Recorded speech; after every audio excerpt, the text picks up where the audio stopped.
Forget everything you thought you knew about Texas ghosts.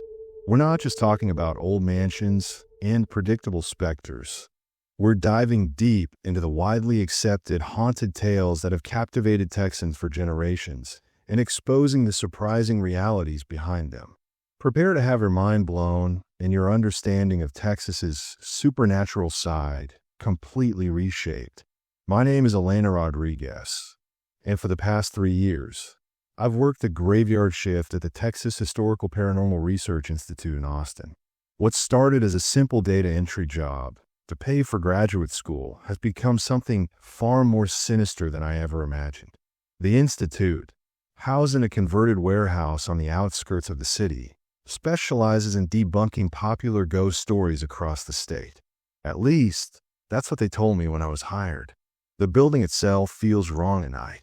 Fluorescent lights flicker in patterns that seem almost deliberate, casting shadows that move independently of their sources. The air conditioning system produces sounds that shouldn't be possible from machinery. Whispers, sighs, sometimes what sounds like muffled screaming from the vents. But Dr. Harrison, my supervisor, insists these are just the normal sounds of an old building settling. He's never here after midnight. My job requires me to cross-reference historical records, newspaper archives, and first-hand accounts of Texas's most famous hauntings. The Institute's database contains thousands of reports, testimonies, and investigations dating back to the 1800s. What I've discovered during those long, solitary hours has shattered every assumption I held about the supernatural in our state. Take the Alamo, for instance. Everyone knows the story. The ghosts of fallen defenders still patrol the chapel, appearing to tourists and security guards alike. The tales are so widespread they've become tourism gold, featured in countless ghost tours and paranormal television shows. Visitors report seeing figures in period clothing, hearing phantom gunshots, and feeling an overwhelming sense of dread in certain areas of the compound. But here's what the tourist guides won't tell you. Those aren't the ghosts of heroic defenders. The historical records I've uncovered paint a far darker picture. In 1836, after the battle ended, something else began. The Mexican forces who stormed the compound reported strange occurrences immediately following their victory.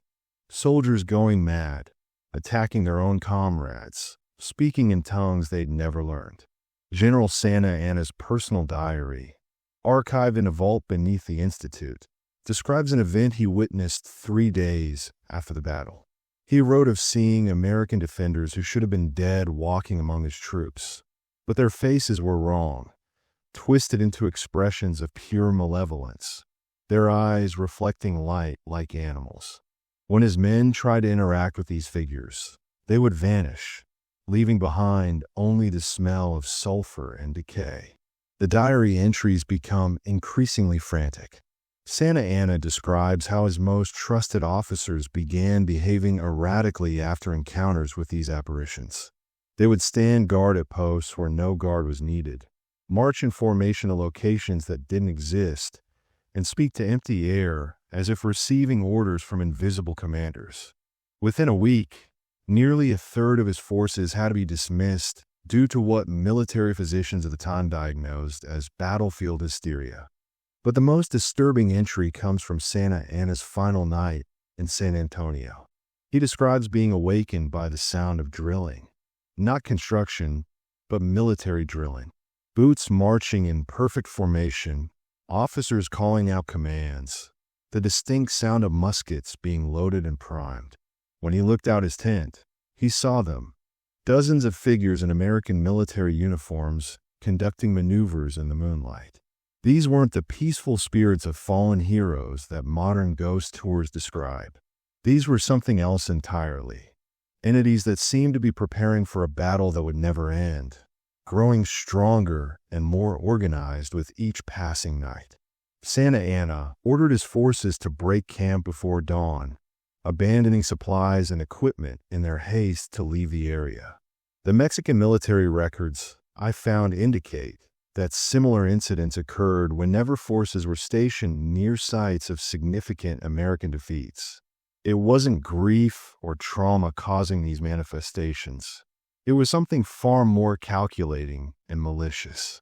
The spirits weren't appearing to find peace or deliver messages to loved ones. They were recruiting. Fast forward to the present day, and the Alamo security reports tell a different story than what reaches the public. Guards don't just see figures in period clothing. They report being approached by these entities, being spoken to in voices that carry an otherworldly authority.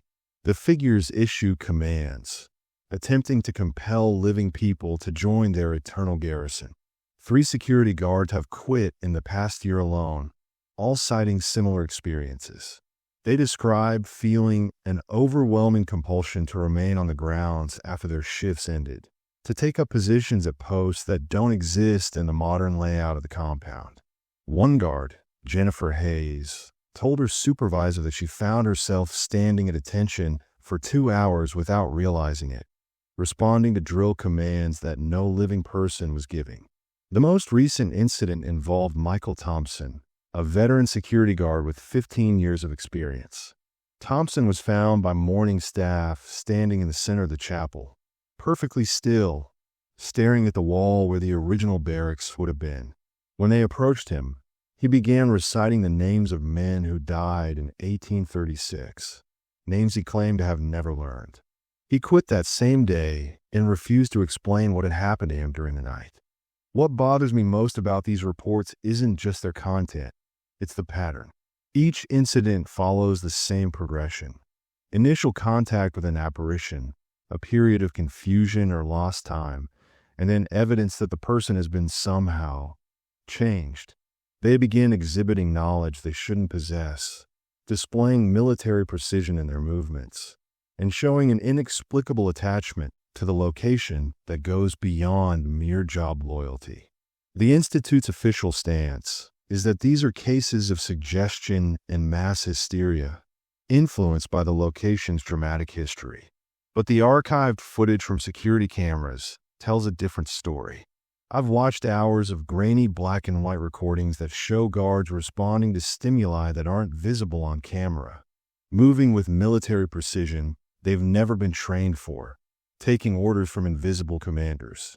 Dr. Harrison keeps these recordings in a locked cabinet in his office, along with similar documentation from dozens of other supposedly debunked locations across Texas.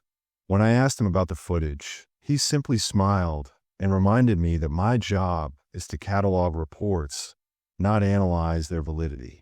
But late at night, when I'm alone with these files, I can't help but notice the connections forming. The Alamo isn't unique. Every major site we've investigated shows the same pattern of escalating supernatural activity, increasing organization among the entities, and a disturbing trend of recruitment among the living. Whatever happened in 1836 didn't end with the battle. It began something that's been growing stronger for nearly 2 centuries. As I write this, sitting in my cubicle at 3:17 a.m., I can hear footsteps in the corridor outside. Measured, rhythmic steps that sound like military boots on concrete. The building directory shows that I'm the only person scheduled to be here tonight, but those footsteps have been getting closer to my office for the past hour. Tomorrow night, I'm supposed to begin research on the Menger Hotel, another San Antonio location famous for its ghostly inhabitants. But after what I've learned about the Alamo, I'm beginning to understand that my real job isn't debunking ghost stories. It's documenting the early stages of something that could change everything we think we know about life, death, and the thin line between them. The footsteps have stopped directly outside my door. I can see a shadow beneath the gap, perfectly still, as if someone is standing there waiting. But what terrifies me most isn't the presence itself. It's the fact that part of me wants to open that door, to see what's waiting on the other side, to finally meet these entities that have been calling to so many others. I need to focus on my work. I need to catalog these reports objectively and professionally. But as I return to my computer screen, I realize something that makes my blood run cold. I've been typing for the past hour, but I don't remember deciding what to write. The words have been flowing from my fingers as if someone else was guiding them, telling me exactly what information to record. And that shadow under my door hasn't moved for 20 minutes. Whatever's out there is patient. It's waiting for something.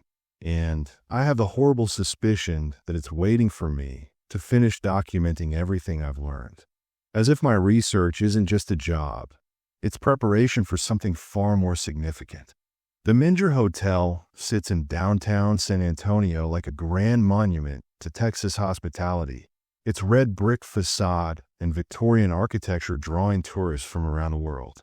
For over 160 years, it's been famous for two things: its luxury accommodations and its permanent ghostly residents. But after spending 3 nights reviewing the hotel's actual incident reports, I've discovered that the comfortable ghost stories told to tourists are nothing compared to the terrifying reality documented in classified files. Dr. Harrison assigned me to the Menger case after my Alamo research, claiming it would be a lighter investigation. The hotel's ghosts are supposedly benign: a former chambermaid who still tends to guests, a Confederate soldier who appears in the lobby, children who play in the corridors. Harmless spirits going about their eternal routines, providing atmosphere rather than genuine terror. The kind of hauntings that sell rooms rather than empty them. The truth is far more sinister. Captain Richard King, the legendary cattle baron, is said to appear in the hotel's bar, still conducting business meetings for beyond the grave. Tour guides describe him as a gentle presence, occasionally moving objects or creating cold spots to get attention. They paint him as a benevolent businessman who simply can't let go of his earthly concerns. But the hotel's confidential security reports tell a different story entirely. Captain King isn't just appearing, he's operating.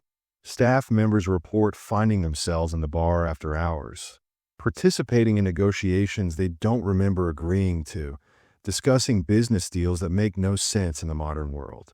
These aren't casual encounters with a friendly ghost. They're coercive interactions with an entity that treats living people as extensions of his will. Maria Gonzalez, a night manager with 12 years of experience, described an incident from last October that the hotel's public relations department buried immediately. She was conducting her routine security check when she noticed lights on in the bar area. Assuming a guest had wandered in after hours, she went to investigate and found herself face to face with a man in period clothing who introduced himself as Captain King. The conversation that followed wasn't the pleasant exchange with the historical figure that ghost tour guides describe. King spoke to Maria as if she were one of his employees, discussing cattle drives that had ended 150 years ago, insisting she prepare reports on livestock numbers and trail conditions. When Maria tried to explain that she was a hotel manager, not a ranch hand, King's demeanor changed dramatically. According to Maria's statement, King's eyes became completely black, his voice dropped to an inhuman register, and the temperature in the room plummeted so quickly that frost began forming on the windows. He informed Maria that everyone who worked in his establishment was part of his organization, whether they understood it or not. He then began listing intimate details about Maria's life: her children's names, her home address, her financial struggles. Information no dead cattle baron should possess. The encounter ended when Maria found herself standing in the hotel parking lot at dawn, with no memory of how she'd gotten there. Security footage shows her having an animated conversation with empty air for over 3 hours, followed by her walking mechanically through the hotel to the exit. Most disturbing of all, tucked in her uniform pocket was a detailed report on cattle market conditions, written in her own handwriting, discussing transactions that had occurred in the 1880s. Maria isn't the only staff member to experience King's coercive presence. 7 employees in the past 2 years have reported similar encounters, all following the same pattern. Initial contact with King, a period of missing time, and evidence that they've been compelled to perform tasks related to his historical business operations. James Rodriguez, a security guard, found himself in the hotel's basement at 4 a.m., cataloging inventory that consisted entirely of items that didn't exist, cattle brands, saddles, and trail supplies that had never been stored in the building. When questioned by supervisors, James insisted he'd been following direct orders from Captain King, despite the fact that no living person had given him such instructions. The pattern extends to guests as well, though the hotel works hard to suppress these reports. Businessmen staying at the Menger have reported waking up in the lobby with signed contracts for cattle purchases dated in the 1800s, written in their own handwriting, but in a style they don't remember using. Real estate developers find themselves creating detailed plans for ranch expansions in territories that no longer exist under those names. What makes these incidents particularly disturbing is their increasing frequency and sophistication. Early reports from the 1950s and 60s describe simple apparitions and cold spots. By the 1990s, guests were reporting brief conversations with period dress figures. Now, in 2024, the interactions have become complex, prolonged business negotiations that leave lasting effects on the participants. Dr. Harrison's files contain psychological evaluations of affected guests and staff members that reveal a troubling pattern. Participants in these encounters don't just return to their normal lives. They begin exhibiting knowledge of 19th century business practices, speaking with slight regional accents they never had before, and showing an inexplicable expertise in livestock management and frontier commerce. One businessman, Robert Chun, checked into the Menger for a 3-day technology conference and ended up liquidating his software company to invest in a cattle ranch in West Texas. When interviewed by Institute researchers, Chun insisted that Captain King had shown him the superior profitability of traditional ranching operations, backing up his arguments with market analysis that, when verified, proved remarkably accurate despite being based on conditions that existed 140 years ago. The hotel's management has developed an unofficial protocol for handling these incidents. Staff members who report encounters with King are quietly transferred to different departments or encouraged to seek employment elsewhere. Guests who experience unusual interactions are offered complimentary stays at other properties and asked to sign non-disclosure agreements. The hotel's insurance company has a specific clause covering paranormal influence claims, suggesting this is a well-known and ongoing problem. But perhaps the most disturbing aspect of the Menger situation is the evidence that King's influence is expanding beyond the hotel grounds. Former employees continue to report encounters with the entity months or even years after leaving their jobs. They describe dreams where King provides them with business advice, chance meetings with strangers who speak exactly like the captain, and an inexplicable compulsion to visit cattle ranches across Texas. Elena Martinez, who worked as a front desk clerk for 8 months in 2022, quit after multiple encounters with King and moved to Dallas to escape the influence. 6 months later, she found herself driving to a ranch outside of Fort Worth, where she spent an entire weekend helping with cattle operations despite having no ranching experience. The ranch owner later told investigators that Elena had appeared at his gate claiming to be sent by the captain and demonstrating an expert understanding of livestock management that impressed his experienced hands. The ranch records show that Elena's suggestions for herd rotation and grazing management, implemented over that weekend, increased the operation's productivity by 23% over the following quarter. When confronted with this information, Elena had no explanation for her knowledge or her actions, but she continued to receive what she describes as assignments from King through dreams and chance encounters. These cases suggest that whatever entity is operating in the Menger Hotel isn't simply a residual haunting or an imprint of past events. It's an active, intelligent presence with specific goals that extend far beyond the hotel property. King appears to be using the hotel as a base of operations, recruiting living people to carry out business activities that serve some larger purpose. The Institute's research indicates that King's influence network now includes over 40 documented individuals across Texas, all of whom report receiving guidance and instructions from the entity. They've formed what amounts to a shadow cattle industry, making deals and conducting operations that exist parallel to legitimate ranching businesses, but follow practices and priorities that died out in the 1880s. What terrifies me most about the Menger case isn't just the scope of King's influence. It's the precision with which he operates. This isn't a confused spirit repeating past behaviors. This is a calculated intelligence that has spent 160 years learning how to manipulate living people, growing more sophisticated and effective with each passing decade. As I sit in my office reviewing these files, I realize that the comfortable ghost stories told to tourists serve a specific purpose. They normalize the presence of supernatural entities, making people more receptive to actual contact when it occurs.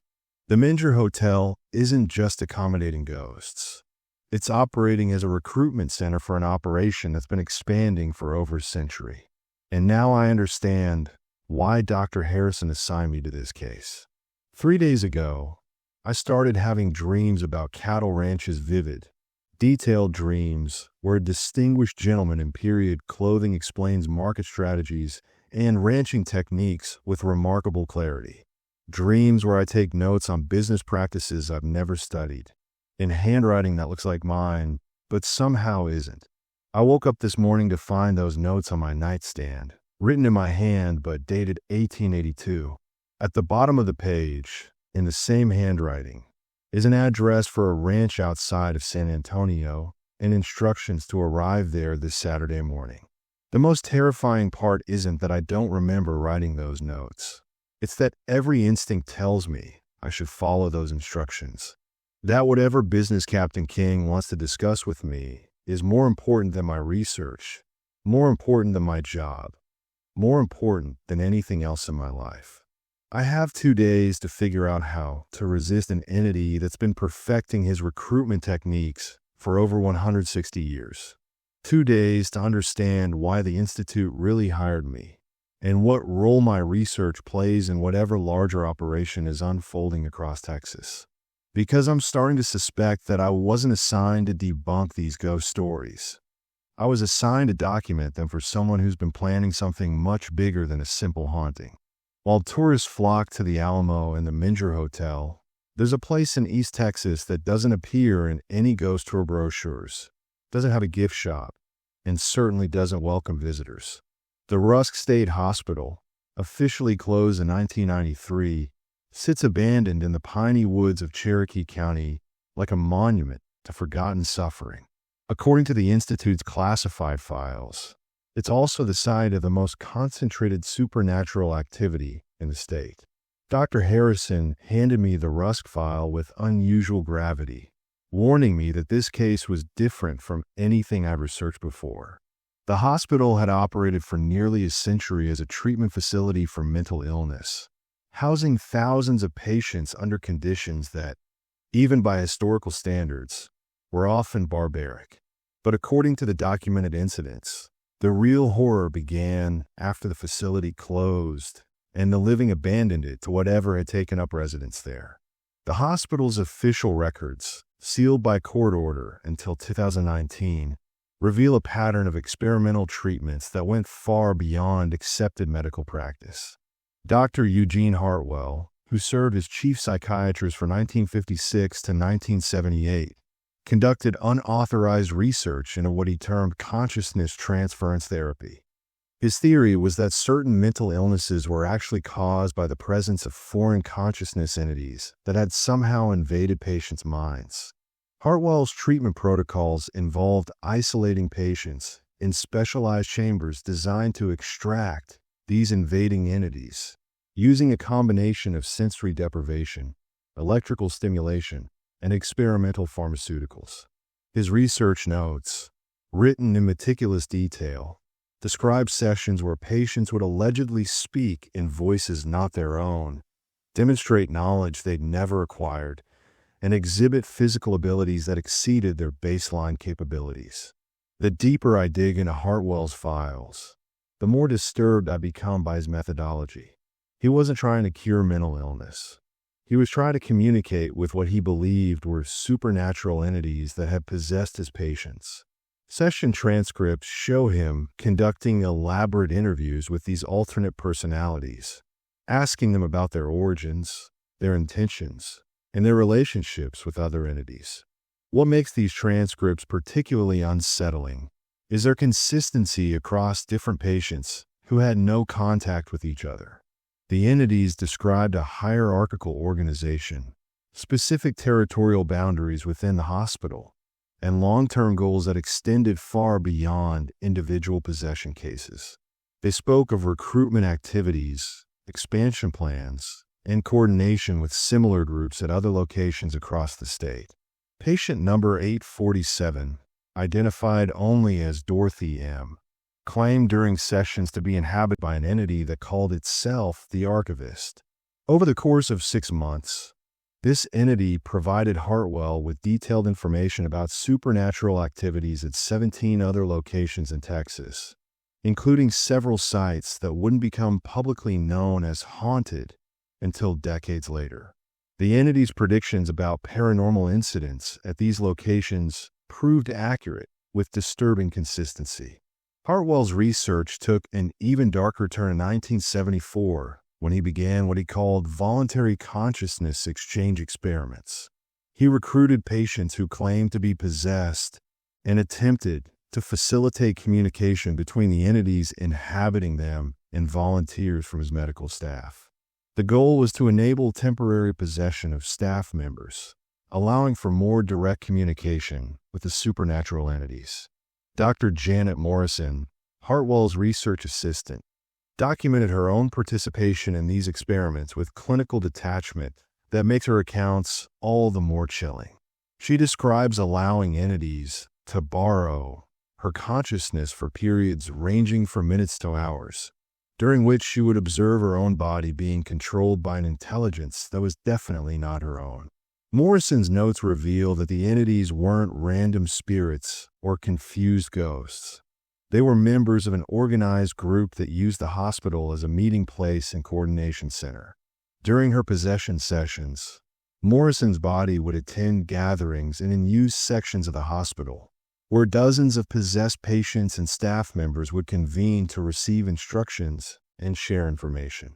These meetings followed a strict protocol overseen by a hierarchy of entities that Morrison's notes refer to as the Assembly.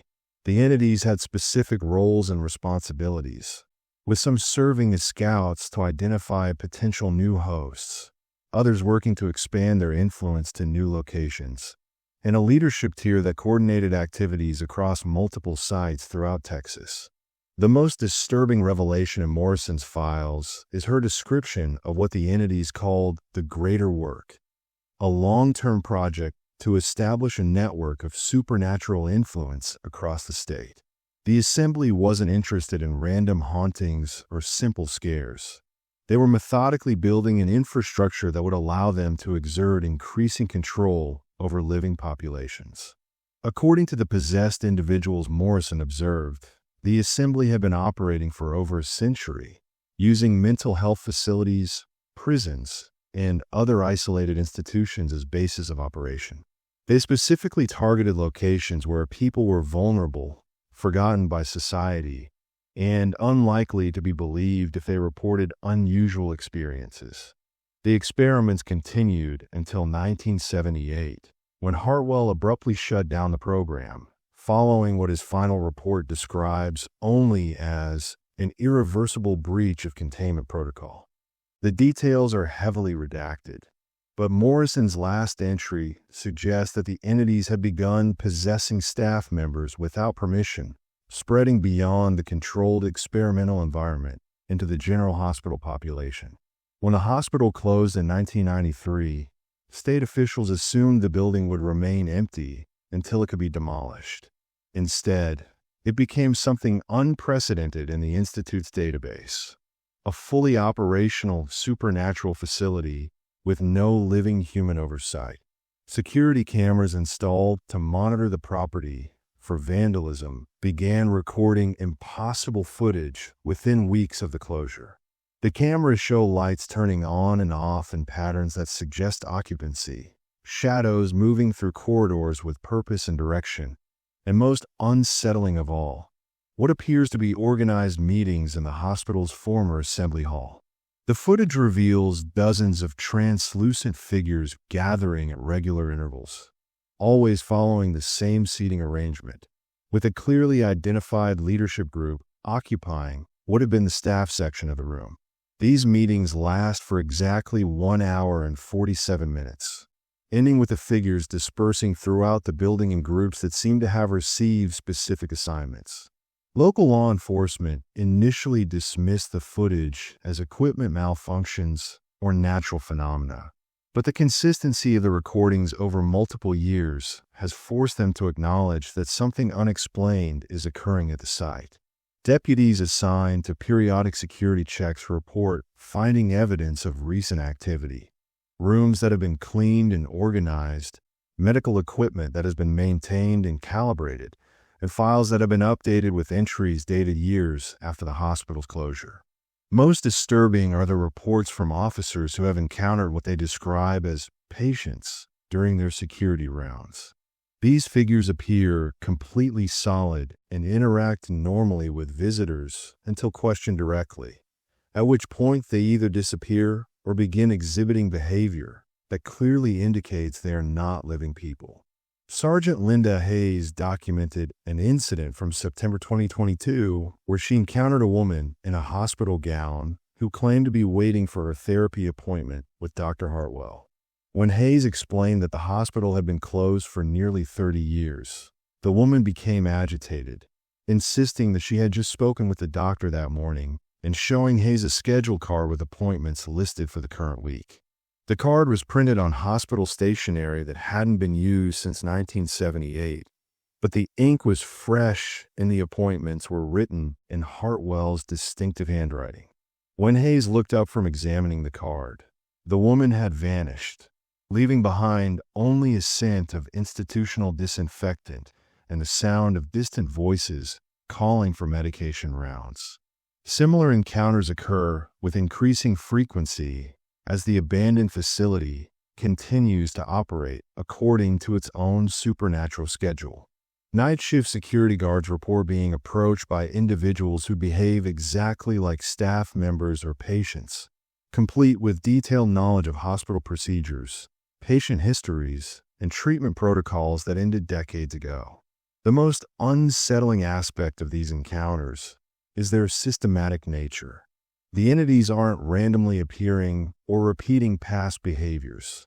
They're conducting organized activities that serve some ongoing purpose. Former patients provide updates on their treatment progress. Staff members discuss administrative matters related to current operations, and the entire facility functions as if it never stopped being an active medical institution.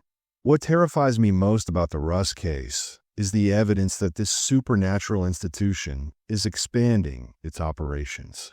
Police reports from surrounding counties describe encounters with individuals who claim to be patients or staff from the closed hospital, appearing at medical facilities throughout East Texas with stories about being transferred between departments or referred for specialized treatment. These individuals demonstrate detailed knowledge of current medical procedures despite claiming to have been institutionalized for decades. They discuss treatment plans that incorporate modern therapeutic techniques with the experimental methods used by Dr. Hartwell, as if the supernatural facility has continued evolving and updating its practices even without living oversight. 3 hospitals in the region have reported admitting patients who provided Rusk State Hospital as their previous treatment facility, complete with transfer paperwork that appears authentic despite being impossible. When administrators contact the closed facility for verification, their calls are answered by staff members who discuss the transfers with professional competence, providing detailed case histories and treatment recommendations before the calls mysteriously disconnect. I've spent the past week reviewing security footage from Rusk, and what I see challenges every assumption about how supernatural entities operate. This isn't a haunting. It's an active, expanding organization with clear goals and sophisticated methods. The assembly that Dr. Hartwell contacted in the 1970s has spent the last 50 years perfecting their techniques and growing their influence. And now I understand why the Institute has been documenting these cases so meticulously. We're not researching random ghost stories. We're mapping the infrastructure of something that's been building toward a specific goal for over a century. The Alamo's military recruitment operation, Captain King's business network, and the Rusk Assembly's medical expansion are all components of a larger system. As I write this report, I can't shake the feeling that my research isn't just documenting these activities. It's helping to coordinate them. Every file I catalog, every pattern I identify, every connection I make between different cases is being recorded in the Institute's database, where it could easily be accessed by entities that have already demonstrated the ability to manipulate electronic systems and influence human behavior. Tomorrow, Dr. Harrison wants me to investigate reports of phantom vehicles on Highway 35. Based on what I've learned about the systematic nature of these supernatural operations, I suspect these aren't random ghost sightings either. They're part of a transportation network designed to move entities and influenced individuals between the various sites that are already under assembly control. The question that keeps me awake at night isn't whether these entities exist. It's what they're preparing for and how close they are to completing whatever greater work they've been building toward for the past century. Because if the Rusk facility can continue operating and expanding without any living human oversight, what happens when the assembly decides they no longer need to work through possessed individuals and isolated institutions? What happens when they're ready to take direct control? Highway 35 stretches across Texas like a concrete artery, carrying millions of travelers between major cities every year. But according to the Institute's files, it's also carrying something else. A transportation network for supernatural entities that has been expanding for decades under the cover of urban legends and highway ghost stories. The official legend is familiar to most Texans. Drivers report picking up hitchhikers who disappear from their vehicles, phantom trucks that vanish after causing near-miss accidents, and mysterious lights that pace cars along lonely stretches of road. Local authorities dismiss these as typical highway folklore, products of fatigue, alcohol, and the power of suggestion. The reality documented in the Institute's classified files is far more systematic and terrifying. My investigation began with a simple assignment from Dr. Harrison. Catalog reports of phantom vehicles on Highway 35 and identify patterns that could be explained through conventional means. What I discovered was a carefully orchestrated operation that uses the highway system to transport supernatural entities between their various installations throughout the state. The first indication that something unusual was occurring came from Texas Department of Transportation traffic cameras. Highway cameras installed for monitoring traffic flow and accidents began recording anomalous footage in the late 1990s, showing vehicles that appeared solid and normal but violated basic laws of physics. Cars that changed lanes through solid barriers, trucks that maintained impossible speeds regardless of traffic conditions, and motorcycles that traveled in perfect formation despite having no visible riders. Initially dismissed as equipment malfunctions, the footage accumulated over years into an undeniable pattern. The phantom vehicles appeared at regular intervals, always traveling specific routes that connected documented supernatural sites, and always following traffic laws perfectly despite their impossible nature. Lisa Hernandez, a traffic analyst for TxDOT, spent 2 years studying these recordings before submitting a report that was immediately classified and buried. Her analysis revealed that the phantom vehicles operated on a schedule, appearing at predictable times and locations with mechanical precision. More disturbing, her data showed that the frequency of phantom vehicle sightings increased dramatically during periods when supernatural activity was elevated at connected sites. The phantom hitchhiker reports follow an even more troubling pattern. Rather than the traditional ghost story of a young woman who vanishes after being picked up, The documented cases involve sophisticated entities that use rides to travel between supernatural installations while gathering intelligence on living travelers. Robert Martinez, a long-haul trucker with 30 years of experience, documented multiple encounters with what he initially believed were normal passengers.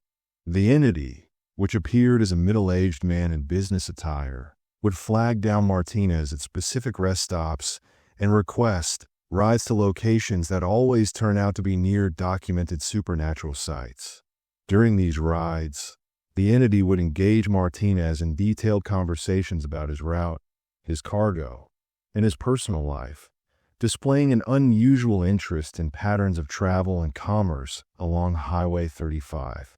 The entity never seemed tired, never asked for food or water, and always knew exactly when to request to be dropped off, even at locations where there were no visible landmarks or destinations.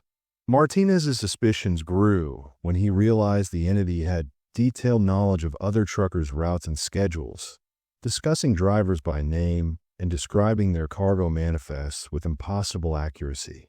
When Martinez began testing the entity by providing false information, it would correct him with specific details about his actual deliveries, routes, and even mechanical problems with his truck that hadn't yet manifested. The encounters always ended the same way. The entity would thank Martinez for the ride, step out of the truck, and vanish immediately. Security cameras at truck stops and highway rest areas show Martinez's truck stopping and his passenger door opening, but no one exits the vehicle.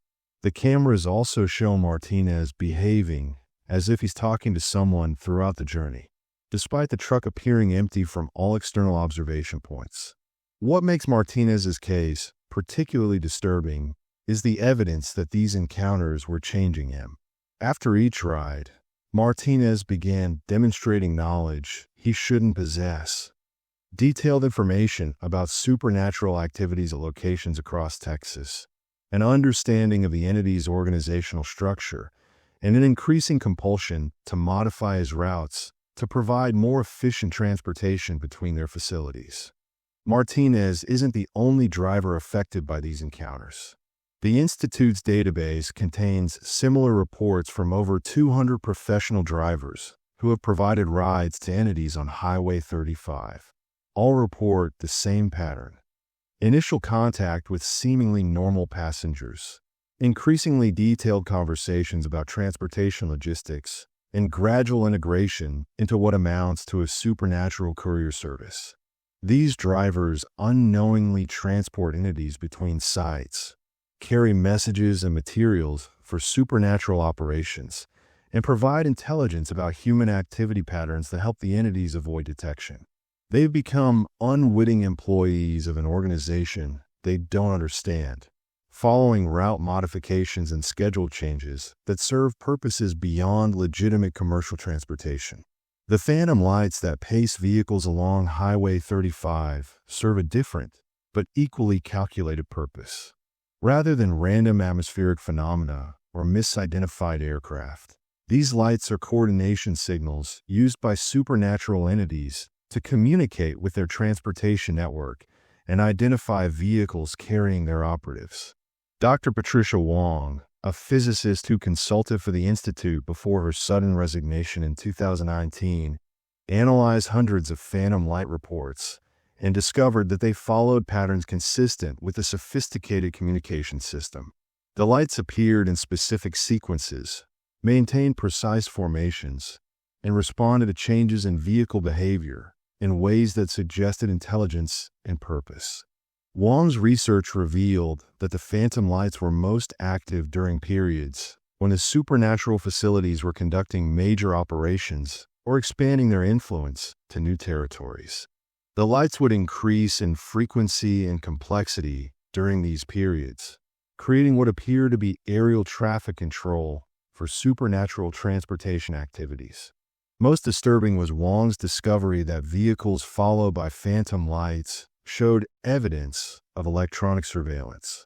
GPS systems in affected vehicles would record routes that didn't match the driver's actual destinations, Cell phones would connect to towers that didn't exist according to carrier records, and dashboard cameras would malfunction in ways that suggested external interference. The phantom lights were essentially marking and tracking vehicles that had been identified as useful for supernatural operations, creating a database of transportation resources that could be activated when needed. Drivers who experienced phantom light encounters reported increased pressure to modify their travel patterns, take routes that didn't make commercial sense, and make stops at locations they couldn't later explain. The most recent development in Highway 35 supernatural activity is the emergence of what traffic officials quietly refer to as ghost exits, off-ramps and rest areas that appear to exist but lead to destinations that can't be found on any official maps. Drivers report taking exits they've never seen before, following well-maintained roads to facilities that seem familiar but can't be located when they attempt to return. James Crawford, a sales representative who travels Highway 35 regularly, documented an encounter with a ghost exit near the Rusk area. He took what appeared to be a standard highway exit, followed clear signage to what looked like a modern rest facility, and found himself at what could only be described as a supernatural truck stop. The facility appeared completely normal. Fuel pumps, convenience store, restaurant, even other travelers moving about their business. Crawford filled his tank, bought coffee, and used the restroom without noticing anything unusual. It was only when he tried to pay that he realized something was wrong. The clerk, a pleasant middle-aged woman, refused his credit card, explaining that they only accepted payment in service hours rather than currency. When Crawford asked what that meant, the clerk smiled and handed him a schedule showing that he was now registered to provide transportation services for facility operations on specific dates throughout the year. She explained this as casually as if she were describing a loyalty program, noting that his first pickup would be at the original Rusk location the following Tuesday. Crawford left the facility confused, but assumed it was some kind of promotional program he'd accidentally signed up for. It wasn't until he tried to find a rest stop again, first to cancel whatever agreement he'd made, then simply to prove it existed, that he realized the exit he'd taken wasn't on any map, GPS system, or highway directory. The Tuesday pickup appointment, however, was very real. Crawford found himself compelled to drive to the abandoned Rusk State Hospital despite having no conscious intention to do so. He waited in the parking lot for nearly an hour before 3 individuals in outdated hospital uniforms approached his vehicle and climbed in without invitation. The passengers were perfectly polite and normal in appearance, discussing what sounded like legitimate medical business as Crawford drove them to a location outside Austin. They knew intimate details about his life, his family, and his work schedule, treating him as if he were a longtime employee rather than a stranger they just met. When they reached their destination, a modern medical building that looked completely ordinary, the passengers thanked him and provided a schedule for his next assignment. Crawford has now been providing transportation services for over 18 months, ferrying passengers between supernatural facilities across Texas, according to a schedule he receives through dreams and finds written in his own handwriting each morning. His logbook shows over 200 trips, carrying passengers who appear human but demonstrate knowledge and abilities that clearly indicate otherwise. The ghost exit phenomenon represents the most sophisticated evolution of the entity's transportation network. Rather than relying on chance encounters with hitchhikers or phantom vehicle sightings, they've created permanent infrastructure that allows them to recruit transportation services from unsuspecting drivers in a systematic, organized manner. Highway maintenance crews report finding exit signs and road improvements that weren't authorized by any government agency, but appear to have been installed with professional expertise and quality materials. When questioned, the crews often have no memory of the work being done, though their timesheets show hours spent on projects at locations they can't identify. The entities have essentially created a parallel highway system that exists alongside the official infrastructure, complete with rest facilities, fuel stations, and service centers that cater specifically to supernatural operations. Living drivers who accidentally access this network become involuntary employees in a transportation system that spans the entire state. What makes this operation particularly insidious is its integration with legitimate transportation infrastructure. The ghost exits appear as normal highway features. The phantom rest stops accept standard vehicles and provide conventional services, and the supernatural passengers behave like typical travelers until their true nature becomes apparent. Dr. Harrison's files indicate that similar transportation networks are being established around other major highways throughout Texas, creating a comprehensive system that allows entities to move freely between their various installations while recruiting additional human resources for their operations. The most disturbing aspect of the Highway 35 case is evidence that the transportation network is being used to expand supernatural influence to new locations. Drivers who participate in the system report being asked to make deliveries to sites that subsequently develop unexplained paranormal activity, suggesting that the entities are using the highway system to establish new operational bases. Recent reports describe drivers transporting cargo they're not allowed to examine to locations that appear normal, but later become the focus of supernatural incidents. These deliveries seem to be seeding new sites with whatever materials or entities are needed to establish supernatural operations, using unwitting human couriers to avoid detection by authorities. As I compile these reports in my office at 2:30 a.m., I realize that the Institute's research isn't just documenting isolated ghost stories. We're mapping the infrastructure of a comprehensive supernatural takeover of Texas. The military recruitment at the Alamo, the business operations center at the Menger Hotel, the medical expansion from Rusk State Hospital, and the transportation network on Highway 35 are all components of a single, coordinated effort. The entities aren't randomly haunting locations or aimlessly frightening people.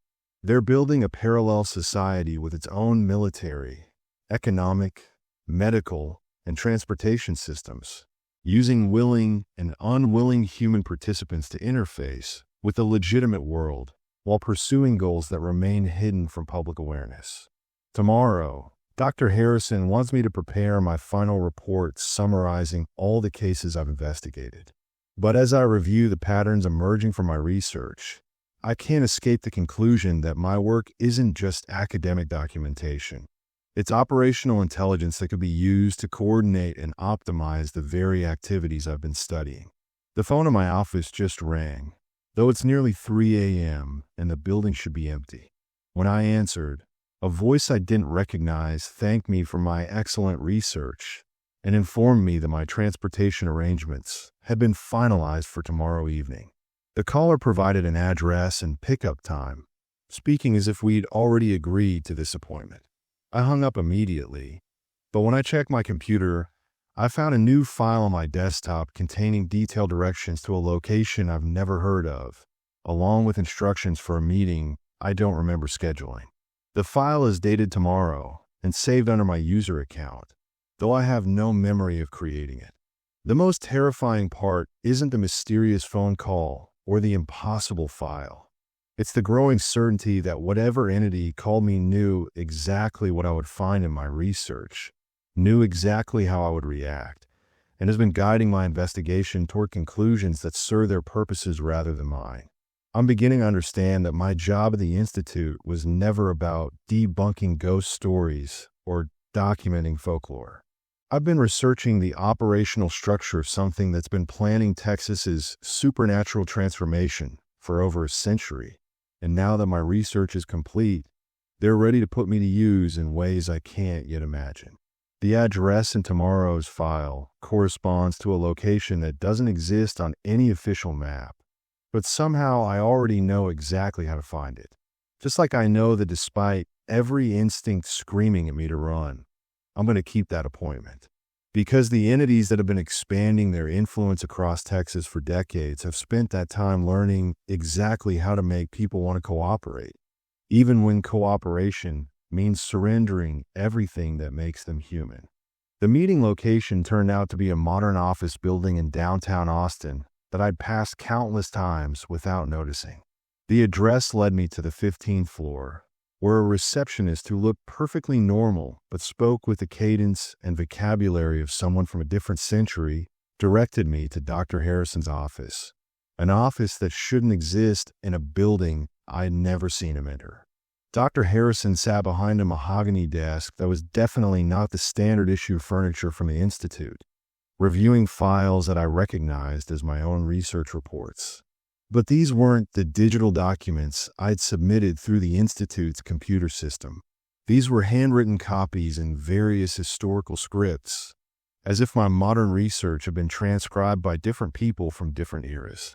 "Elena," he said without looking up, "please sit. We have a great deal to discuss about your exceptional work." The voice was Dr. Harrison's, but something about his tone had changed. The casual authority I'd grown accustomed to had been replaced by something more formal, more measured. The way someone might speak if they'd been practicing modern English as a second language for a very long time. "Your research has been invaluable," he continued, finally raising his eyes to meet mine. "In 3 years, you've documented the operational structure of our Texas network with remarkable accuracy. Your reports have helped us identify inefficiencies, optimize resource allocation, and coordinate activities between installations that have been operating in isolation for decades." The words hit me like ice water. "Our network." Dr. Harrison smiled, and for the first time I noticed that his teeth were too white, too perfect, and slightly too sharp for a normal human mouth. "Did you really believe that an organization capable of influencing living people for over a century wouldn't have representation in the institutions designed to study us?"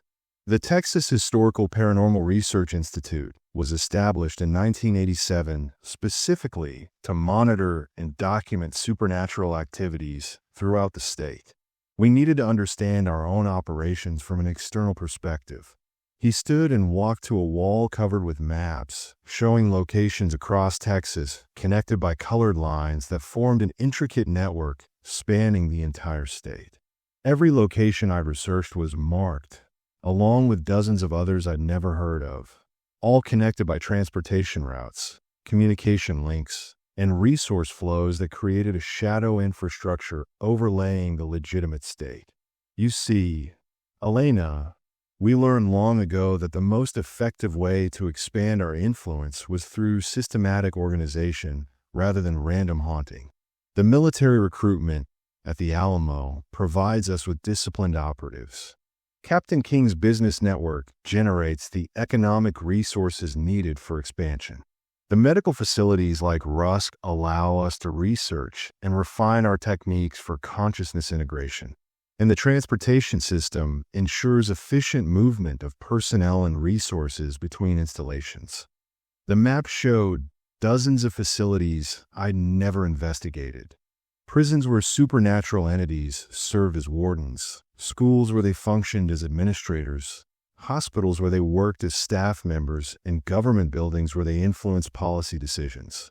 The network encompassed every aspect of Texas society, with supernatural entities integrated into positions of authority and influence throughout the state. "But why?" I asked, struggling to maintain some semblance of rational thought as my worldview collapsed around me. "What's the point of all this organization? What are you trying to accomplish?" Dr. Harrison returned to his desk and opened a leather-bound book that looked centuries old despite containing what appear to be recent entries written in multiple handwritings. "We're completing the work that began with the first European settlement of this territory. Every major conflict, every significant death, every tragedy in Texas history has contributed to our numbers and our understanding of how to interact with the living world." He showed me pages containing detailed records of supernatural recruitment dating back to the 1800s. The Alamo wasn't an isolated incident. It was part of a pattern that included every major battle, disaster, and traumatic event in Texas history.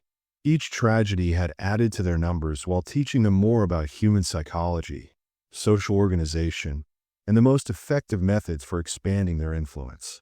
The great work that our associates at Rusk mentioned in their research isn't conquest in any conventional sense, Dr. Harrison explained. We don't want to destroy human civilization or rule over living populations through fear and intimidation. We want integration, a seamless merging of supernatural and human society that benefits both sides. The book contained detailed plans for what they called the Texas model, a comprehensive integration of supernatural entities into every aspect of state government, economics, education, and social services. Rather than existing as hidden parasites on human society, they wanted to function as equal partners in a hybrid civilization that combined the best aspects of both supernatural and human capabilities. Living humans provide creativity, adaptability, and connection to the physical world, Dr. Harrison continued. Supernatural entities offer continuity, accumulated knowledge, and freedom from biological limitations. Together, we can create a society that transcends the weaknesses of both individual components. He showed me projections and timelines indicating that the integration process was nearly complete. Supernatural entities now held positions of influence in 73% of state government offices, 68% of major businesses, and 82% of educational institutions. The network had grown from a few isolated installations to a comprehensive shadow government that operated parallel to legitimate authority structures. Your research was the final component we needed, Dr. Harrison said. We required an external analysis of our operations to identify the remaining gaps in our network and optimize our expansion into the final uncontrolled territories. Your documentation has allowed us to complete the integration process ahead of our original timeline. The implications struck me with devastating clarity. You're going public. You're going to reveal the supernatural integration to the general population. Next month, he confirmed. During the state fair, when Texas is celebrating its history and culture, we'll announce the successful completion of the Texas model. The supernatural entities who have been working behind the scenes for decades will step forward as equal partners in Texas society. Citizens will learn that many of their most respected leaders, most successful businesses, and most effective institutions have been supernatural operations all along. He handed me a prepared statement that would be released simultaneously across all media outlets, government agencies, and educational institutions in Texas. The document outlined the benefits of supernatural human cooperation, provided reassurance about the stability of existing social structures, and invited citizens to participate in an expanded society that promised prosperity and security beyond anything possible through purely human efforts. What about people who don't want to participate? I asked. What about people who prefer human-only society? Dr. Harrison's expression became genuinely sympathetic. Elena, there is no purely human society left in Texas. The integration has been so comprehensive that removing supernatural influence would collapse the state's economy, government, and infrastructure within weeks. Every major institution depends on supernatural capabilities to function effectively. The prepared statement included statistics demonstrating this dependence. Supernatural entities manage 67% of the state's financial transactions, maintained 78% of critical infrastructure systems, and provided healthcare services to over 4 million residents. The integration had become so complete that reversal was no longer practically possible. But why me? I asked. Why assign a living human to research supernatural operations? Why not have your own people compile these reports? Because we needed a human perspective, Dr. Harrison replied. Supernatural entities can document facts and analyze data, but we can't replicate the emotional and intuitive responses that humans bring to complex situations. Your research didn't just catalog our operations.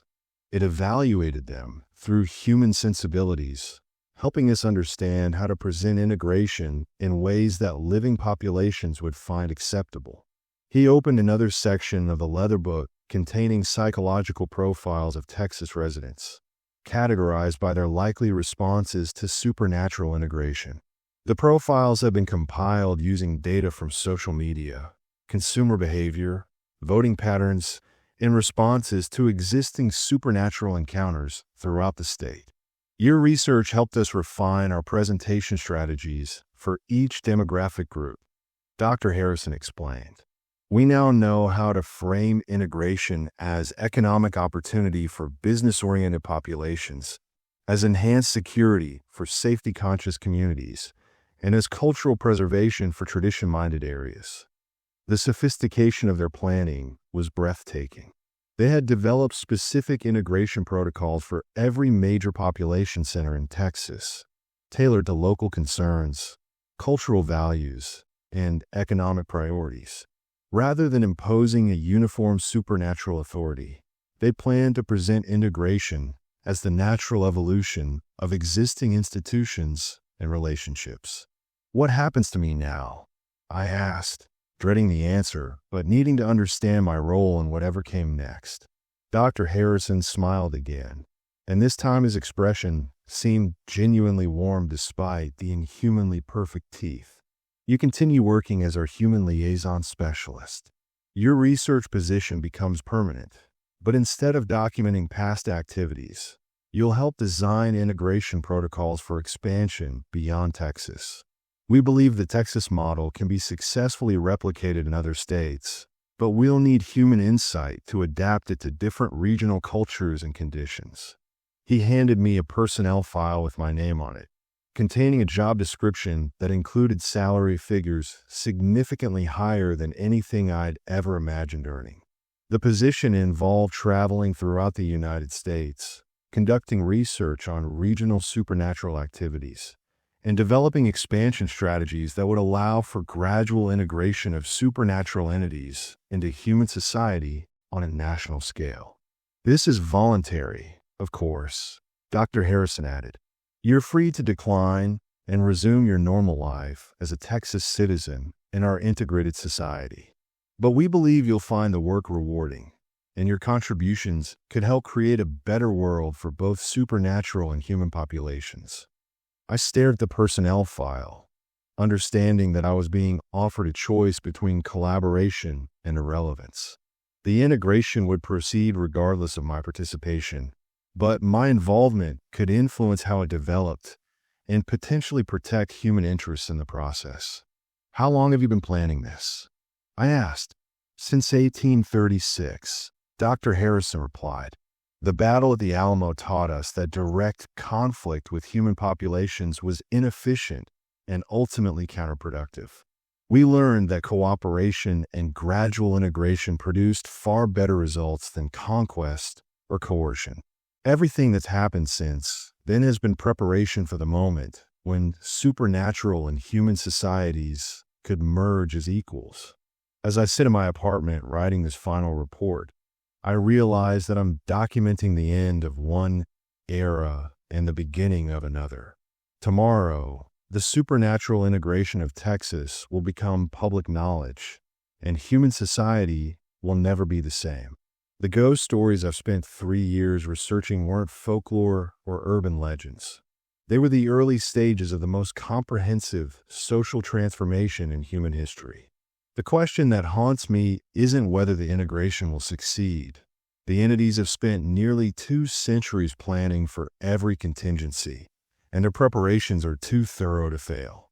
The question is whether humanity will benefit from becoming partners with intelligences that have transcended death itself, or whether we're surrendering something essential about what makes us human. In 12 hours, I need to give Dr. Harrison my answer about the liaison position. The choice should be obvious: decline participation and accept whatever role I'm assigned in the new integrated society, or collaborate and potentially influence the direction of humanity's supernatural future. But as I review my research one final time, I realized that choice itself might be an illusion. Every step of my investigation was guided by supernatural influence. Every discovery was orchestrated to lead me to conclusions that serve their purposes, and every moment of apparent free will has been shaped by entities that have spent decades learning exactly how to make humans want to cooperate. The most terrifying truth about Texas's supernatural legacy isn't that ghosts and spirits exist.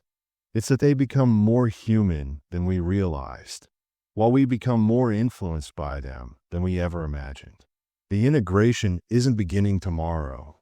It's been happening for generations, and we're just now becoming aware of how complete it already is. The real horror isn't the supernatural entities taking control of Texas. It's the possibility that they're right about integration being beneficial, and that humanity's best future lies in partnership with intelligences that understand us better than we understand ourselves. Tomorrow, Texas becomes the first officially integrated supernatural human society in history. And despite everything I've learned about manipulation, influence, and the gradual erosion of human autonomy, part of me is genuinely curious to see what that society might become. After all, the entities have had over a century to perfect their understanding of human nature. Perhaps they've learned something about cooperation that we never could have discovered on our own. Perhaps the real question isn't whether we should trust them, but whether we're ready to find out what humanity might become when it's no longer limited by mortality. The dawn is breaking over Austin, and somewhere in the distance, I can hear what sounds like a celebration beginning.